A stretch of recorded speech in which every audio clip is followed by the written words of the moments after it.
इसी साल यानी 2024 को द आर्केडियन नाम की एक American post apocalyptic horror film आई, जिसमें दिखाया गया दुनिया के अंत को, खासकर इंसानों के अंत को। कारण था कुछ खतरनाक अनजान जीव जो सिर्फ रात को निकलते थे और इंसानों का शिकार करते। इस फिल्म में निकोलस केज एक पिता का रोल निभाते नजर आएंगे। फिल्म के रिव्यूज अच्छे थे तो शायद ये आपको भी पसंद आए।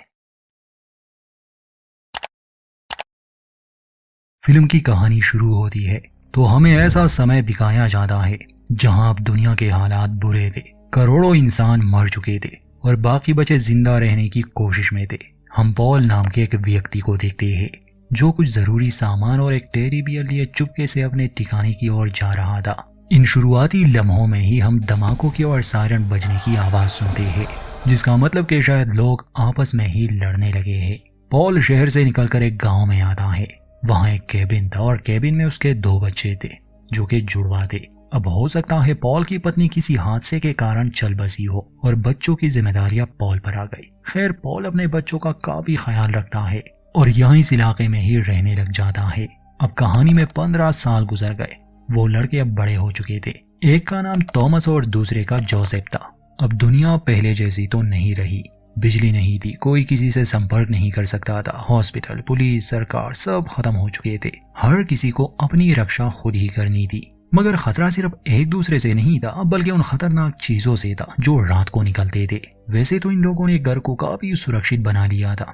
जैसे शाम होने से पहले ये हर उस जगह को बंद कर देते जिससे कोई चीज अंदर आ सकती थी। हम देखते हैं कि जोसेफ घर में है और पॉल बाहर थॉमस का इंतजार कर रहा है, क्योंकि कभी कभी वो पड़ोसियों के यहाँ जाता था खेतों में काम करने के लिए। पॉल वहाँ परेशान खड़ा था क्योंकि अंधेरा होते ही खतरा बढ़ जाता है। इससे पहले कि पॉल अपने बेटे को लेने चला जाए, थॉमस घर की ओर भाग रहा था। पॉल उस पर गुस्सा करता है कि तुमने देर कर दी, अब जल्दी से अंदर चलो। अंदर आते ही ये घर के सभी खिड़कियों और दरवाजों को अच्छी तरह से बंद कर देते हैं। रात का खाना खाते समय दोनों भाई एक दूसरे से लड़ने लगे, जिस पर पॉल उन्हें रोकता है, डांटता है कि जानवरों की तरह व्यवहार मत करो। खाना खाने के बाद ये सभी एक साथ बैठे हुए थे और जोसेफ शतरंज खेलना सीख रहा था। तब कोई चीज दरवाजे को खोलने की कोशिश करती है। पॉल और थॉमस दरवाजे को मजबूती से पकड़ लेते हैं ताकि ये खुल ना जाए। 3 बार ऐसा होता है जब कोई दरवाजे पर जोर जोर से मारता है। फिर सब शांत हो गया, मगर जोसेफ अपनी जगह से नहीं उठा, जिस पर थॉमस गुस्से से पूछता है कि तुमने हमारी मदद क्यों नहीं की। तो जोसेफ जवाब देता है कि दरवाजा अच्छे से बंद था, वो इसे नहीं खोल सकते थे, मगर मैंने ध्यान दिया जब 3 बार उन्होंने दरवाजे पर मारा। पहली बार हमें डराने के लिए था जो 10 सेकंड तक चला। दूसरी बार वो दरवाजे को तोड़ने की कोशिश कर रहे थे जिसमें वो नाकाम रहे। और तीसरी बार उन्होंने सिर्फ 1 सेकंड के लिए दरवाजे पर मारा क्योंकि वो दरवाजे को नहीं तोड़ पाए और वो निराश थे। फिल्म की कहानी में इन राक्षसों की ज्यादा जानकारी नहीं दी गई कि ये कहां से आए, पर जितनी भी है वो आगे हम जान जाएंगे। ये सिर्फ रात को ही निकलते थे, दिन के समय इन लोगों को ज्यादा खतरा नहीं होता। इसलिए जैसे ही सुबह होती है तो पॉल बाहर जाकर दरवाजे की जांच करता है। उस पर पंजों के निशान थे। इसे तोड़ने की बहुत कोशिश की गई थी। दरवाजे के खाली जगहों में बहुत से कीड़े भी थे, इसलिए पॉल उसे खोल देता है ताकि उसे और मजबूत बना सके। पिता के कहने पर दोनों भाई जंगल से कुछ लकड़ियां लाते हैं। थॉमस आज फिर से जाना चाहता था रोज के यहाँ, यानी उनके पड़ोसियों के यहाँ, मगर पॉल उसे जाने से मना करता है। कहता है कि घर की एक खिड़की को मरम्मत की जरूरत है, इसलिए तुम अपने भाई के साथ नदी के किनारे जाओगे ताकि कुछ जरूरी सामान ढूंढ कर ला सको। जोसेफ मैकेनिकल चीजों में काफी अच्छा था। पिछले कुछ महीनों से वो एक एटीवी गाड़ी को ठीक करने में लगा था। उसके पिता वाहन में आते हैं। ये देखकर वो काफी इम्प्रेस हुए, मगर अभी तक जोसेफ से वो गाड़ी स्टार्ट नहीं हुई थी। बाकी उसने रिपेयर कर दी थी। पॉल पूछता है कि तुम गाड़ी को क्यों ठीक करना चाहते हो, जिस पर जोसेफ जवाब देता है कि मैं अपनी पूरी जिंदगी यहाँ नहीं बिताना चाहता डर के साए में। पॉल उसे हौसला देता है कि मुझे भी उम्मीद है कि कोई ना कोई फिर से हमारी इस दुनिया को ठीक कर लेगा। अतीत में इंसान की गलतियों की वजह से ये तबाह हो गई, मगर आने वाली नस्लें वो गलतियां नहीं दोहराएगी। फिर पॉल उस गाड़ी के रिलेज बदलता है जिसे वो तुरंत स्टार्ट हो गई। ये देखकर जोसेफ हैरान भी था और खुश भी, क्योंकि वो कई महीनों से इस पर काम कर रहा था। इसके बाद पॉल उसे चलाना सिखाता है और जब वो सीख जाता है पॉल दोनों भाइयों को नदी के किनारे भेज देता है ताकि वो कुछ जरूरी सामान ढूंढकर ला सके। थॉमस नाराज था क्योंकि उसे रोज के घर जाना था और उसके पिता ने जाने नहीं दिया। जोसेफ कहता है कि कोई बात नहीं, मुझे तुम्हारी मदद की जरूरत नहीं, अगर तुम जाना चाहते हो तो जा सकते हो। तो जोसेफ कहता है कि ठीक है, तुम अकेले ही चले जाना। मुझे यहीं छोड़ दो, वापस आते समय हम दोनों एक साथ घर चले जाएंगे। इसलिए जोसेफ अकेले ही एटीवी में नदी के किनारे चला गया। अक्सर जब थॉमस रोज के यहाँ आता उसे जंगल में गड्ढे को पार करना होता। खैर रोज के यहाँ पहुंचकर हम दर्शक ये जान पाते हैं कि यहाँ एक छोटी सी कम्युनिटी है जो अपनी सुरक्षा का बहुत ख्याल रखते हैं। उनमें से कोई ना कोई हर समय एंट्रेंस पर हथियार लिए पहरा देता है। थॉमस चूंकि यहाँ आता रहता था इसलिए उसे अंदर आने दिया गया। असलियत ये थी कि थॉमस को खेत में काम करने में दिलचस्पी नहीं थी, बल्कि यहाँ रोज की बेटी शार्लेट थी। ये दोनों एक दूसरे को पसंद करते थे। यहाँ आने की वजह बस यही थी। आते ही शार्लेट उसे एक पेड़ के पास ले जाती है जहाँ वो उसे बताती है कि बचपन में मुझे बस यही तक आने की इजाजत थी, इससे आगे नहीं। फिर दोनों दुनिया के अंत के बारे में बात करते हैं, जहाँ शार्लेट की बातों से हम जान पाते हैं कि जब पहली बार इस तबाही की शुरुआत हुई थी तो वो एक विशाल कीड़े से हुई जिसने कई इंसानों को संक्रमित किया। फिर ये जीव जो आकार में काफी बड़े थे ये और ज्यादा होने लगे और आहिस्ता आहिस्ता धरती से इंसानों का नामो निशान मिटने लगा। फिल्म में ये जानकारी नहीं कि ये जीव कोई एलियन जीव है जो अंतरिक्ष से आए हैं या फिर ये धरती पर ही बना इंसान की गलतियों की वजह से, क्योंकि हर दिन पॉल्यूशन बढ़ रहा है। जो भी हो पर अब इंसानों के लिए सब कुछ पहले जैसा नहीं रहा।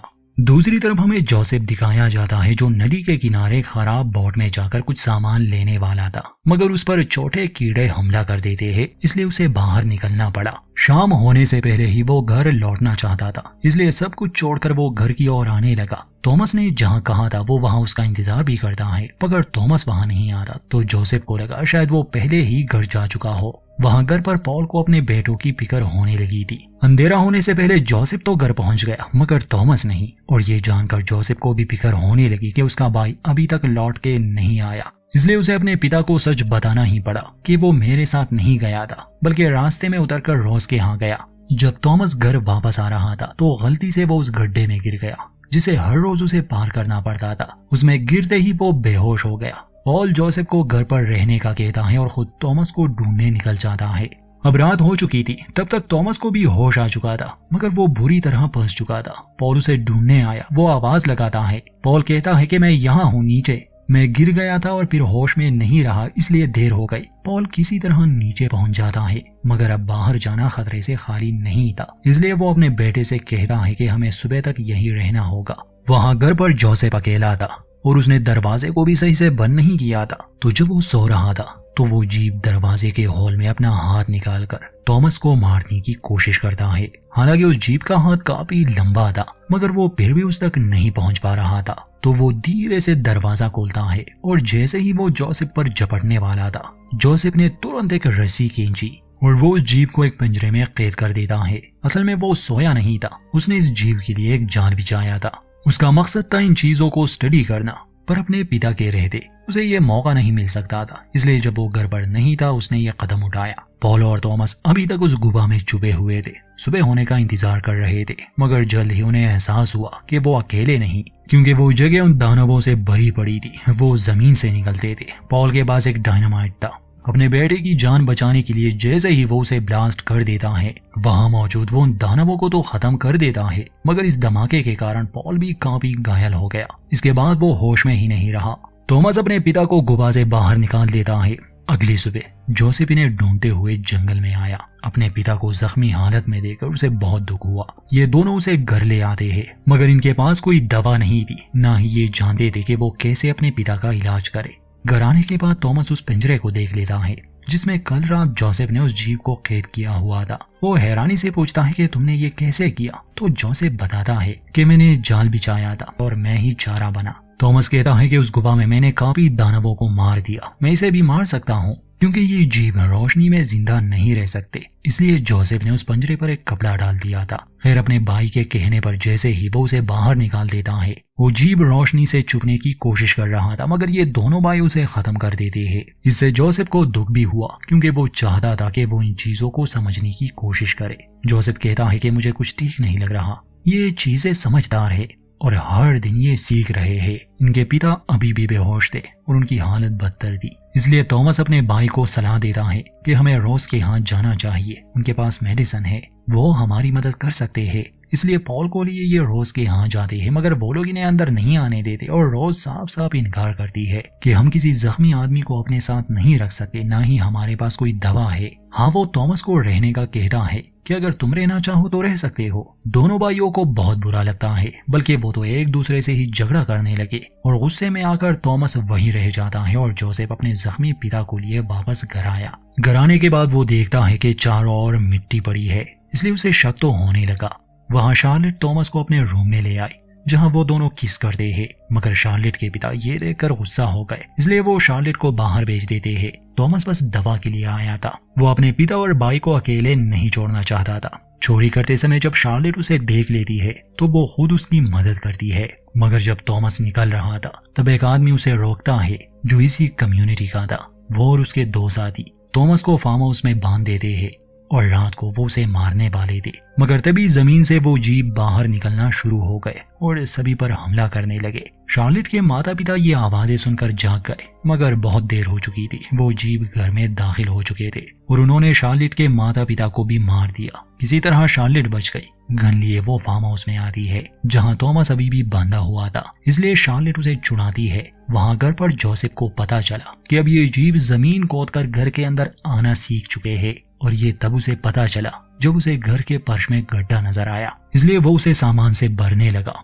थोड़ी देर बाद थॉमस और शार्लेट भी वहां आ गए। वो घबराए हुए थे। थॉमस अपने भाई से माफी मांगता है और वो मेडिसिन उसे देता है जो वो रोज के घर से ले आया था। ये जानकर जोसेफ को भी काफी बुरा लगा कि वहाँ सब मारे गए। इतने में उनके पिता को भी होश आ गया, मगर वो बहुत कमजोर थे। जोसेफ अपने पिता से कहता है कि वो जीव अब जमीन खोदकर अंदर आने लगे हैं, बताएं हम क्या करें। तो उसके पिता जवाब देते हैं कि हमें लड़ना होगा। इसके तुरंत बाद ही जोसेफ बांध से गैसोलीन ले आता है और पूरे घर में छिड़क देता है, क्योंकि अब ये जगह सुरक्षित नहीं थी। ये अपने कुत्ते को वहीं छोड़ देते हैं और जैसे ही ये लोग घर आए थोड़ी देर बाद वहाँ दानवों का हमला होता है। उनकी तादाद बहुत ज्यादा थी। जोसेफ का इरादा था कि हम फ्रीजर में छुप जाएंगे, धमाके की वजह से ये सारे दानव मर जाएंगे और शायद हम सुरक्षित रहे। तो ये कमरे में गए। तब तक पॉल भी उठ चुका था, मगर इन लोगों को समय मिले और वो आग जलाए, इसलिए वो पीछे रह जाता है, क्योंकि अगर वो ऐसा ना करता तो ये सभी मारे जाते। अपना बलिदान देकर वो घर को उड़ा देता है, जिससे ये लोग तो जिंदा रहे। धमाके के बाद ये लोग उस फ्रीजर से निकलकर भागने लगे, क्योंकि वो चीजें अब भी पीछा कर रही थी, मगर उन्होंने आग पकड़ ली, जिस वजह से वो इन तक पहुंच नहीं पाते और ये बच जाते हैं। अगली सुबह ये फैसला करते हैं कि ये यहाँ से कहीं दूर चले जाएंगे। हालांकि ये एक अच्छा आइडिया नहीं था, क्योंकि ये जीव हर जगह है, पर इन्हें उम्मीद थी कि कोई इनकी मदद करे, इन्हें अपने साथ रखे, और इसी के साथ ही उस गाड़ी में बैठकर निकल जाते हैं और फिल्म का अंत होता है। तो ये थी दोस्तों आर्केडियन 2024 फिल्म की एक्सप्लेनेशन। ये अमेज़न प्राइम पर देखने के लिए अवेलेबल है। पिछले 2-3 सालों में निकोलस केज की काफी फिल्में आई, जिनमें से कुछ अच्छी नहीं थी। खैर, ये वाली फिल्म इतनी बुरी नहीं है अगर आप इस तरह के जॉनर को पसंद करते हैं तो।